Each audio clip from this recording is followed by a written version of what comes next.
নমস্কার বন্ধুরা, আশা করি আপনারা সবাই ভালো আছেন। আমরা সবাই ভালো আছি। তো বন্ধুরা দেখতেই পাচ্ছেন এখানে মানে পনির নিয়েছি আমি 300 গ্রাম। আর এখানে হাফ বাটি পরিমাণ বেসন আর হাফ বাটি পরিমাণ নিয়েছি ময়দা। তো দেখতে পাচ্ছেন আর কিছু মানে 4টে আলু এখানে আমি কেটে নিয়েছি, বড় বড় সুন্দর পিস করে কেটে নিয়েছি। তো দেখতে পাচ্ছেন চৌকোনা করে কেটে নিয়েছি। তো আজকে এগুলো উপকরণ দিয়ে কিন্তু একটা দারুণ মজাদার রেসিপি তৈরি হতে যাচ্ছে। তো বন্ধুরা অবশ্যই বলবো স্কিপ না করে সঙ্গে থেকে পুরো ভিডিওটা দেখবেন, তাহলে বুঝতে পারবেন কিভাবে এই রেসিপিটা তৈরি হলো। এই রেসিপিটা কিন্তু খেতে খুবই সুস্বাদু হয়েছে। আপনারা তো অনেক পনির খেয়েছেন, তো এইভাবে অবশ্যই একবার ট্রাই করে দেখবেন। আশা করি আপনাদের খুবই ভালো লাগবে। তো পুরনো বন্ধু, নতুন বন্ধু যারা আছেন সবাইকে অসংখ্য অসংখ্য ধন্যবাদ। এভাবেই সবসময় পাশে থাকবেন। আশা করি আমিও চেষ্টা করব আপনাদের পাশে সবসময় থাকার।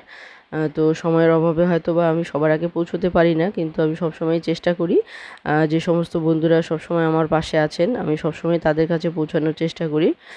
তো অবশ্যই বলবো তারা সবসময় এইভাবেই পাশে থাকবেন আর সহযোগিতা করবেন। তো অবশ্যই আমিও আপনাদের সহযোগিতা করব। তো বন্ধুরা, যারা নতুন দেখছেন, যারা এখনও সাবস্ক্রাইব করেননি, তাদেরকে বলবো অবশ্যই বন্ধু হয়ে পাশে থাকবেন, কারণ আপনাদের বন্ধুত্ব ছাড়া কিন্তু এগিয়ে যাওয়া অসম্ভব। কারণ আপনারা যখন একটা কমেন্ট করেন, লাইক করেন, তখনই কিন্তু আমাদের মধ্যে অনেক উৎসাহ বেড়ে যায় নতুন নতুন ভিডিও বানানোর জন্য। তো অবশ্যই বলবো বন্ধুরা, এই নতুন নতুন ভিডিও আপনারা এই চ্যানেলে অনেক দেখতে পারবেন, নতুন নতুন রেসিপি। তো অবশ্যই বলবো সাবস্ক্রাইব করতে ভুলবেন না। সাবস্ক্রাইব করে বেল আইকনটিকে ক্লিক করে রাখবেন, তাহলে যে কোনো নতুন ভিডিও আসা মাত্র আপনাদের কাছে পৌঁছে যাবে। তো বন্ধুরা দেখুন, এখানে কথায় কথায় এখানে যে বেসন আর যে ময়দাটা আমি নিয়েছি সেটা কিন্তু আমি একটা বড় বাটির মধ্যে একটা ঢেলে নিয়েছি। তো দেখতে পাচ্ছেন, আর আমি একটু একটু করে জল দিয়ে কিন্তু এটাকে একটা গাঢ়া গোলা তৈরি করে নেব। তো দেখতে পাচ্ছেন বন্ধুরা, এটা কিন্তু একটা গোলা তৈরি করে নিয়েছি। তো ভালো করে একটু ফেটিয়ে নেবেন।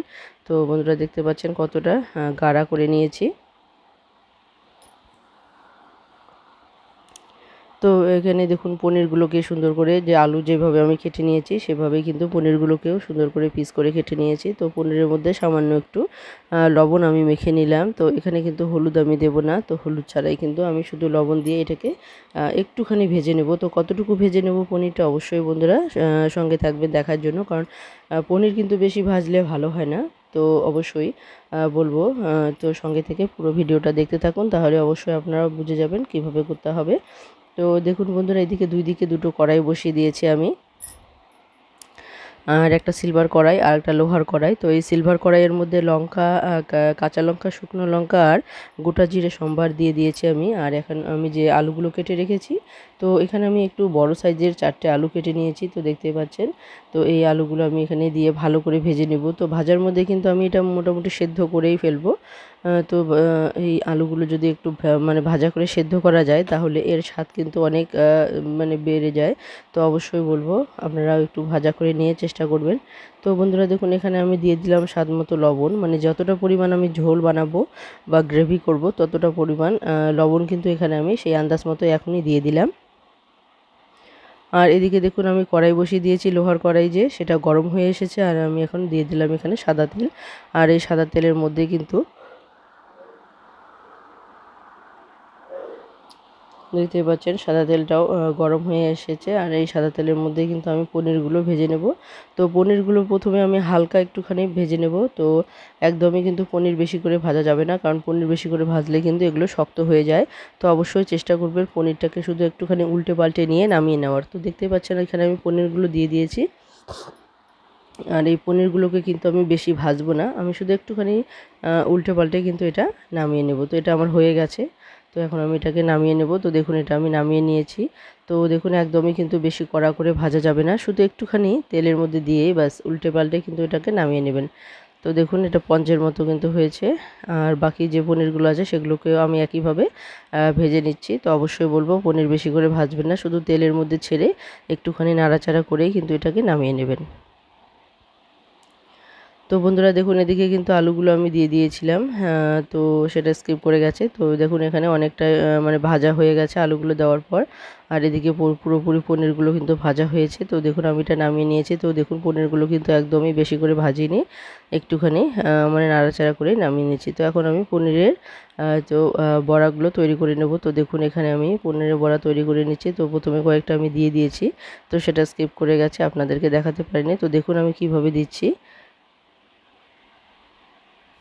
তো দেখতে পাচ্ছেন গোলাটাকে কিন্তু এভাবে গাঢ়া করে নেবেন, তাহলে কিন্তু খুব সুন্দর পনিরের যে পকোড়াগুলো তৈরি হবে। তো দেখতে পাচ্ছেন, তো এখানে কিন্তু আমি আটা দেইনি, ময়দা দিয়েছি আর আমি দিয়েছি বেসন। তো এই বেসন আর ময়দা দিয়ে কিন্তু সুন্দর এই রেসিপিটা তৈরি হবে। তো এটাকে কিন্তু সমপরিমাণ নেবেন, তাহলেই কিন্তু ভালো হবে খেতে। তো দেখতেই পাচ্ছেন বন্ধুরা, তো এইভাবে কিন্তু যে দিতে হবে পনির আর যে বেসনের যে গোলাটা তৈরি করেছি সেটাতে এরকম করে ডুবিয়ে নিয়ে সুন্দর করে একটা মাখো মাখো করে আপনারা কিন্তু একটা বড়া তৈরি করে নেবেন। তো দেখতে পাচ্ছেন, তো এইভাবে সমস্ত পনিরগুলোকে আমি বড়া ভেজে নেব। তো দেখতে পাচ্ছেন, আরেকটা দেখিয়ে দিচ্ছি। তো দেখুন কতটা গাঢ়া, তো এরকম গাঢ়া করতে হবে, তাহলে কিন্তু এই পনিরের যে পকোড়াগুলো আছে সেগুলো কিন্তু ফুলকো ফুলকো হবে বেশ। তো সেটা কিন্তু খেতে খুবই সুস্বাদু হয়েছে। তো অবশ্যই বলবো, পনির তো আপনারা অনেকভাবে খেয়েছেন, তো একবার অবশ্যই এইভাবে ট্রাই করে দেখবেন, আশা করি আপনাদের খেতে খুবই ভালো লাগবে। তো দেখতে পাচ্ছেন বন্ধুরা, এখানে কতটা ফুলকো ফুলকো হয়েছে। তো এভাবে যদি আপনারা করেন তো আপনাদেরও কিন্তু মানে খুব ভালো হবে খেতে, আপনাদেরও ভালো লাগবে খেতে। তো বন্ধুরা দেখুন, এখানে আমি মশলাগুলো রেডি করে নিচ্ছি। তো এখানে আমি 2 চামচ পরিমাণ এখানে আদা বাটা নিয়েছি। তো দেখতে পাচ্ছেন, আর এখানে আমি এখন অন্যান্য মশলাগুলো অ্যাড করব। তো এখানে আমি নিয়ে নিলাম হাফ চামচেরও একটু কম পরিমাণ হলুদ গুঁড়ো। আর দেখুন, এখানে হাফ চামচ পরিমাণ নিব আমি জিরে গুঁড়ো। তো দেখতে পাচ্ছেন একটুখানি নিয়েছে, আর একটু বাকি নিয়ে নিলাম। তো এখানে হাফ চামচ পরিমাণই কিন্তু হয়েছে। আর এখানে সামান্য পরিমাণ নিয়েছি কাশ্মীরি লঙ্কা গুঁড়ো। তো দেখতে পাচ্ছেন, এখানে কাশ্মীরি লঙ্কা গুঁড়োটাও কিন্তু হাফ চামচ পরিমাণ হয়ে গেল। তো এখন আমি জলে দিয়ে দিলাম, আর জলে গুলে এটাকে রেখে দিলাম। তো বন্ধুরা দেখুন, এদিকে কিন্তু পনিরগুলো ভাজতে ভাজতে এদিকে কিন্তু আলুগুলো আমার ভাজা হয়ে গেছে, পুরোপুরি সেদ্ধ হয়ে গেছে। এই ভাজার মধ্যে কিন্তু সেদ্ধ হয়ে গেছে। এখন যে মশলাগুলো আছে জলে গুলে রেখেছি, সেই মশলাগুলো কিন্তু দিয়ে দিলাম। আর মশলাগুলো দেওয়ার পর এটাকে কিন্তু খুব সুন্দর করে একটুখানি কষিয়ে নেব। তো দেখতে পাচ্ছেন, এখানে কষানো প্রায় হয়ে এসেছে। তো দেখতে পাচ্ছেন, এভাবে কিন্তু সুন্দরভাবে কষিয়ে নেবেন। তো বন্ধুরা, আলুটাকে আপনারা সেদ্ধ করেও নিতে পারেন, কিন্তু সেদ্ধ করে নেওয়ার পরেও কিন্তু আপনাদেরকে সুন্দর করে ভেজে নিতে হবে। তো প্রত্যেক দিনই তো আলু সেদ্ধ করেই রান্না হয়, তো আজকে একটু ভাজা করে এভাবে রান্না করলাম, কারণ আলু সেদ্ধ করে নেওয়ার পর রান্না করলে সেই আলুটা পরে কিন্তু অনেকটাই শক্ত হয়ে যায়। তো এভাবে যদি আলুটাকে আপনারা ভেজে রান্না করেন, তাহলে এই আলুটা কিন্তু শক্ত হবে না, মানে ঠান্ডা হওয়ার পরেও কিন্তু এই আলুটা কিন্তু শক্ত হবে না। আর অনেক সময় দেখা যায় যে আমরা যে আলু সেদ্ধ করে নিয়ে রান্না করি সেটা কিন্তু পরবর্তীতে শক্ত হয়ে যায়।